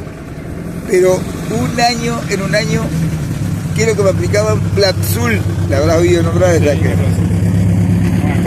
Con esa crema empezó a venir la carne en mi pierna. Empezó a venir la carne. 60 potes de Platzul utilicé yo en el año anterior. Mirá si me tocaba ahora, hermano. Ni vendiendo de la casa puedo comprarlo. Es carísimo, ahora es carísimo. Y bueno, pero gracias a Dios, Dios hizo todas esas cosas. Y bueno, pasé por esas 2 etapas y estoy pasando esta última, que ya podemos contar que estamos en victoria, porque ya no nos queda mucho. Gracias a Dios está todo cerrado, algunas partecitas apenas quedan nomás, y eso se está haciendo. Esta curación es todos los días, lunes, martes, miércoles, jueves, viernes, sábado, domingo, lunes, martes. Todos los días. Decí que tengo el centro de salud al lado de mi casa. Todos los días me lo hacen, todos los días. Yo lo conozco a los 12 pares de enfermeros que me lo cambian, yo lo sé todo. Hasta puedo pedir que me atienda fulano, mengano, sultano. Pero, no, de verdad, no sé, no sabemos, no se sabe qué. No hay un nombre. La doctora Pietro también me atendió, que es infectóloga. Hoy la escuché en Radio Concordia. Estaba hablando porque hay unos problemas ahora hay unos virus, no sé qué, que se volvieron de vuelta, sarampión, no sé qué otra cosa más. Es por la falta de vacunación. Ajá, falta de vacunación, exactamente. Y bueno, ella es infectóloga, ella me atendió a mí también. Fue antes de la doctora esta. Y bueno, pero gracias a Dios, ahí estamos, en eso. Y bueno, te comentaba que yo me había olvidado también de mencionar que también me tocó vivir un momento muy floreciente de Concordia, que que tal vez antes no lo mencioné, que nos tocó vivir a los concordienses, fue la época de Pindapoy, de la gran fábrica Pindapoy. Eso me había olvidado de mencionarlo, porque verdaderamente cambió la historia de Concordia, Pindapoy. Fue algo maravilloso, algo grande, pero grande, grande, grande. Vos veías eran todos uniformes grises, iban a trabajar bandadas de 10, 12, 15 para allá, bandadas, camiones, colectivos, los camiones de Pindapoy llenos, volcadores, esto, el otro. La fábrica era un solo ruido. Las quintas también. Las quintas, bueno, ni hablar. Las quintas era monumental la cantidad de fruta que traían de la quinta. Era una cosa, pero fue tan floreciente que nosotros los concordienses, la verdad, no nos explicamos por qué desapareció así tan de repente. Pero sí quedó la muestra, porque ahí, bueno, obviamente ahora se compraron, no sé qué empresa es la que maneja ahora lo que fue la empresa Pindapoy, tiene otros nombres, qué sé yo, pero esos son los que manejan ahora, pero no es ni la sombra. Las quintas ya no existen más, se redujeron las quintas, está habiendo problemas hasta para exportar. Y acá es zona de citrus, esta es la zona por excelencia de citrus. Pero a toda la República Argentina, y bueno, y exportar ni que hablar, lo que exportaba Pindapoy. Era maravilloso. Fue una riqueza tan grande tuvo Concordia, porque obviamente, yo recuerdo ahí un almacén cerca de la casa de mi padre. Digo un almacén porque todavía no se llamaba, todavía hipermercado, supermercado, esas palabras se usaban todavía mucho, pero un almacén de ramos generales que vendían de todo, un almacén grande, que vivían 2 hermanas turcas, eran, pero cerca de la casa de mi padre, y vendían de todo, desde ropa, calzado. Ahí se nutrían, se ve que se llevaban la gente de Pindapoy, porque yo veía cómo iban, era toda rotación. Bueno, veías el dinero, pero se llevaban 2 pares de botas, pero señor, calzado, el equipo completo, ombú. No es que compraban cualquier cosa, no, ombú. Era el verdadero, la verdadera grafa. Y bueno, todos igualitos, todos, los conseguí eso, no sé qué barca era, pero una barbaridad. Y ahí anotaban, lo mismo que la mercadería.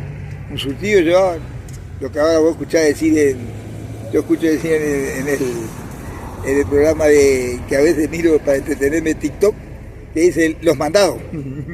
Los mandados eran eso. Cada quincena hacían la compra general para la quincena y con eso ya compraban toda la mercadería, todo.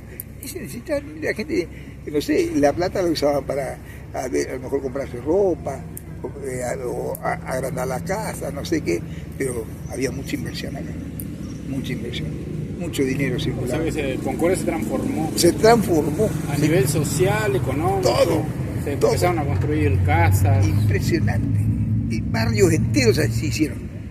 Hubo muchos barrios, yo no me acuerdo, no sé qué, pero por ahí cerca, hermano de Pindapoy, por ahí debe ser de la estación norte para allá, me parece, todavía hay casas que se construyeron en la parte de Pindapoy.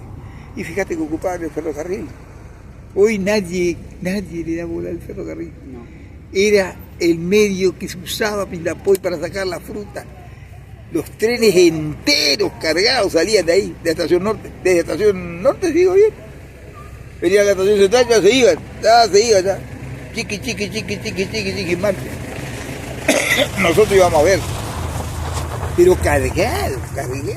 Eso,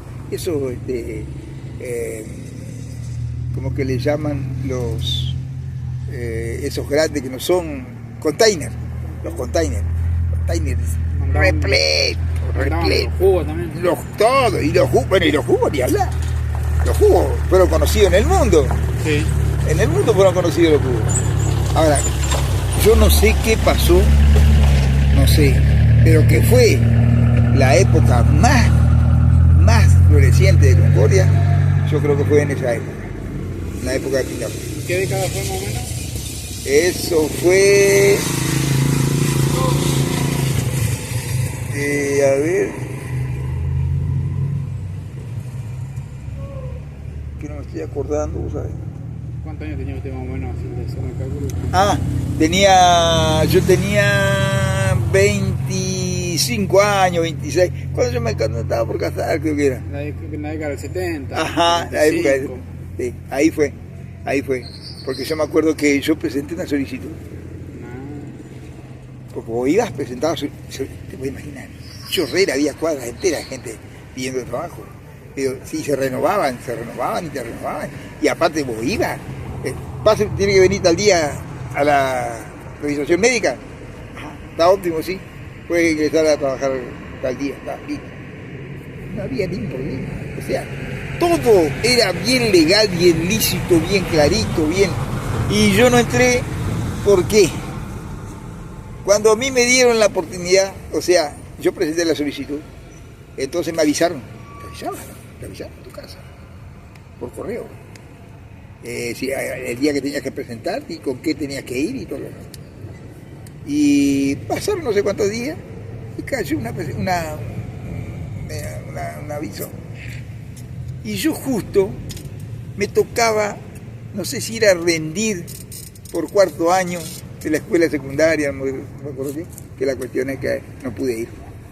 No pude hacerme presente y no perdí la oportunidad. Pero siempre yo, igual yo siempre trabajaba, hacía cualquier trabajo, siempre tenía trabajo, nunca padecí trabajo. En mi juventud, vamos a decir, adolescencia y juventud, nunca padecí. Porque Concordia lo tenía siempre, generalmente siempre había. Había mucho trabajo entonces en Concordia. Había mucho trabajo. Y la época esa, puedo asegurar, fue fantástica. Yo creo que debe haber sido la mejor época más floreciente de Concordia. Para mí, no sé. La década de los 70. La década de los 70, exactamente. Sí, señor, tal cual. Y bueno, después yo, debido a este problema que me surgió, también estaba imposibilitado. Cuando se fallece mi señora, que me empezó este problema que no supimos de qué era. Tantos años internado, estudio de acá, estudio de allá, biopsia, que esto, que lo otro. A Buenos Aires yo creo que mandaron a analizar. No sé, nunca vino nada que explicara de qué, y la prueba está que de ahora mismo. O sea, ahora la doctora que me está atendiendo me va a hacer una biopsia. Pero ahora esto tomó otro rumbo. Antes sí, estaba pendiente que en cualquier momento me cortaran las piernas. Yo nunca fui diabético, jamás fui diabético, no lo soy tampoco, nunca. No tuve otra enfermedad que sea rara, nunca nada. Yo coincido con lo que hoy en día me dice la doctora Zambón, que es la que me atiende hoy, que es una persona que sabe mucho, sabe muchísimo de medicina, y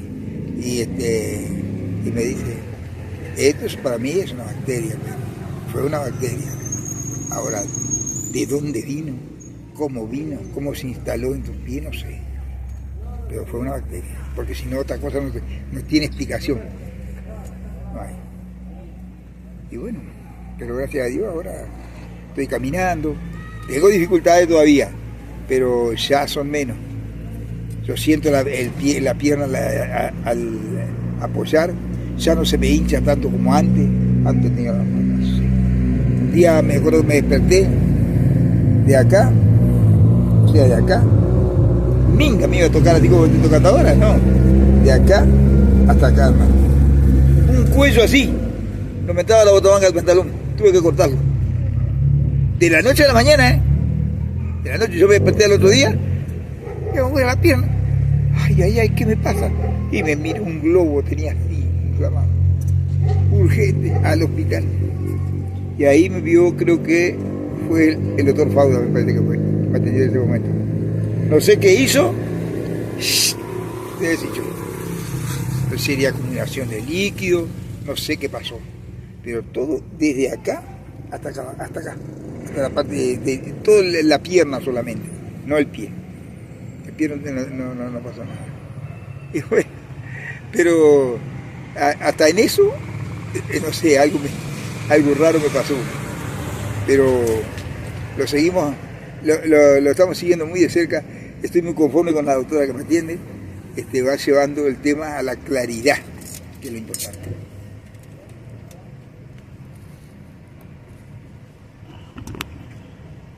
Entonces, bueno, qué decir, yo viví todos estos años, prácticamente, cuando empieza mi problema me dan una pensión por discapacidad.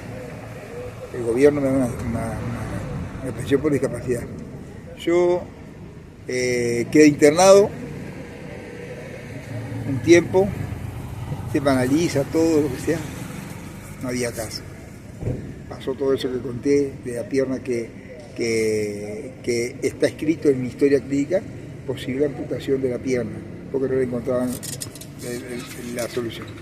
Y ahí fue donde, gracias a Dios, vencimos y al vencer, gracias a Dios, encontramos la solución que trajo esta doctora, que fueron con unas cremas.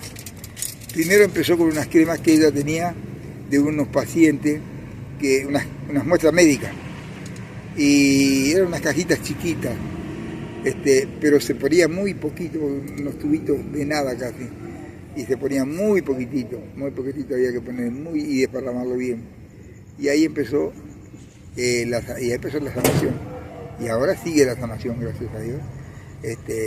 Y bueno, esperemos poder en un tiempito más poder estar libre de las vendas. Hermano, yo, la verdad, las vendas hasta en la sopa, ¿no? Hasta en la sopa. ¿Sabes que es 20 años con vendar las piernas? Ponele que no sean 20, que sean 15, no, pero que no te puedes sacar, no podés te sacar, dejarlo un rato, que respire, qué sé yo, otra vez la venda, porque no la podía dejar por los bichos, por los insectos, por las transmisiones que puede haber. Terrible fue, pero gracias a Dios aquí estamos. Le presentamos batalla y no sé, hasta ahora le vamos ganando, porque se va yendo, ahora sí yo veo, se va yendo. La doctora esta nos saca fotos, le saca fotos al tema, de una forma muy especial, le va sacando para ver la evolución que tiene, y cada vez queda menos. Me dijo la semana pasada, más clarito yo le hago. Me dijo, Pedro, está bueno esto, está muy bien, muy bueno lo que te está pasando. Ahí está. Así que bueno, gracias a Dios hemos vencido eso. Y bueno, ¿qué decirte? Muchas veces uno piensa, ¿no? Pero yo, por ejemplo, lo que se ve acá, por ejemplo, lo que se ve, digamos, acá en esta ciudad, donde yo nací y me crié, lo que se ve hoy en la actualidad es mucha necesidad, se ve mucha desunión, mucha cosas aisladas, así que no contribuyen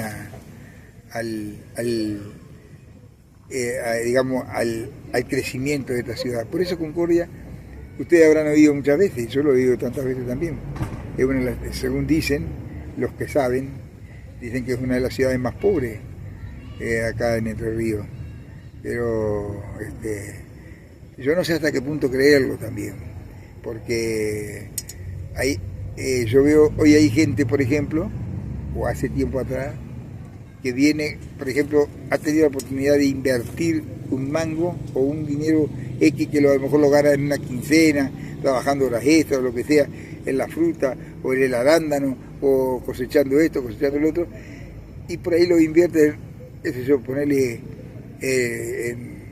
no sé qué decirte, un televisor nuevo, los televisores nuevos, o equipos de música nuevos, etcétera, etcétera. Y a lo mejor por ahí está, ahí se va un poco el dinero, a lo mejor digo, capaz que no es así, pero lo que sí veo, que sí, o sea, el tema comestible y todo eso, cada vez menos. La gente compra muy poco el comestible. Aparte, digamos, ahora no, pero en años anteriores los comedores infantiles abundaban en Concordia.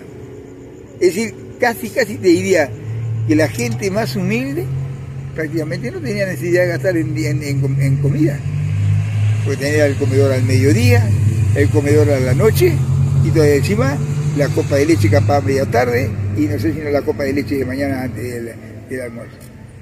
Entonces, estamos diciendo. Y este cambio, ¿cuándo lo vio usted, este cambio en la sociedad? Ya sin ser Argentina Concordia, tal vez una fecha, 2001, ¿cómo vivió el 2001? ¿Se recuerda el 2001? Porque según muchos, el 2001 fue un antes y un después para la Argentina. ¿Cómo lo recuerda?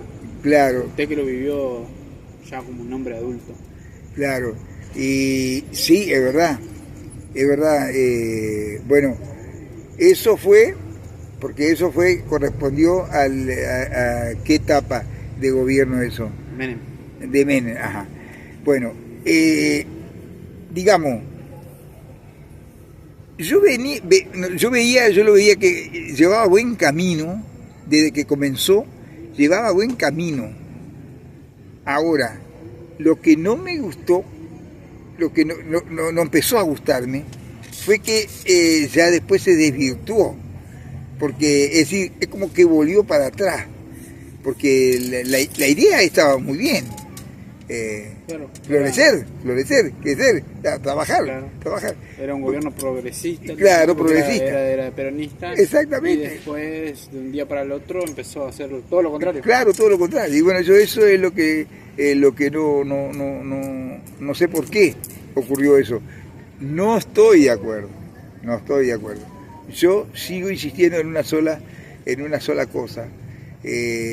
No sé si estaré mal o bien parado en ese pensamiento.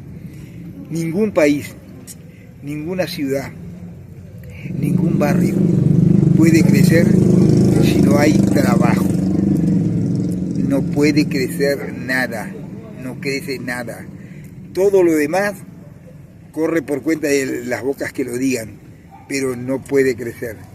Si no hay un lugar donde un obrero pueda ir a ganarse el sustento diario y lo gane bien, ahora si lo gasta mal, problema del obrero, pero que gane su sustento y pueda vivir dignamente, entonces sí puede crecer un barrio, puede crecer un departamento, un pueblo, una ciudad, lo que sea. Y bueno, ni hablar la nación, porque obviamente todo va eso se hace cadena. Por eso digo que esa época fue buena si se hubiera seguido con ese criterio de crear fuentes de trabajo y que la gente trabaje y compre sus cosas. No que el gobierno tenga que proveerle, porque digamos, lo decimos porque tiene que proveerlo, porque es obligación. Sabemos que el gobierno no va a dejar a sus habitantes tirados en la pobreza. Hola, ¿cómo te va? La pobreza, ¿no? Sabemos cómo es.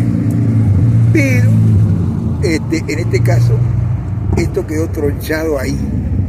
Cuestión que, claro, ahí no mató. Yo por eso tenía la esperanza de que Menem iba a seguir con ese criterio de crear fuentes de trabajo, no solo seleccionar fuentes de trabajo que sirvan solamente para elegir electores de gobierno, no, que sea fuente de trabajo para toda la sociedad, que toda la sociedad se nutra, crezca, porque esto es un ida y vuelta. Yo siempre lo interpreté así, por eso dije lo que dije recién, que yo admiro y el pueblo o departamento crece si hay fuentes de trabajo. Porque entonces el gobernante, primero y principal, que da o hace que se genere eso, tiene la posibilidad de decir, no, escúchame una cosa, Usted se está quejando, ¿de qué se está quejando? Si acá gana bien, acá se le da tal cosa, el gobierno, usted gana, tiene su trabajo, tiene su salario, ¿de qué se queja? ¿Te das cuenta? Tiene la posibilidad. Ahora, después si el trabajador hace cualquier cosa con lo que le da el gobierno, es otra historia. Es otra historia. Pero yo digo, yo siempre interpreté que para mí era eso, era lo que faltó, eso es lo que faltó siempre en nuestro país. Para mí fue eso. Pero lo que pasa es que todos los gobiernos fueron así, todos los gobiernos fueron haciendo fortuna, quedándosela, derrochándola. Este país es rico, Sí. es riquísimo. Yo en Argentina considero que es un país súper rico. Súper rico, todo el extranjero le tiene un hambre que se la comen a la Argentina y se está desperdiciando en manos de unos pocos. Ese es el problema. Pero bueno, esa época fue la época linda.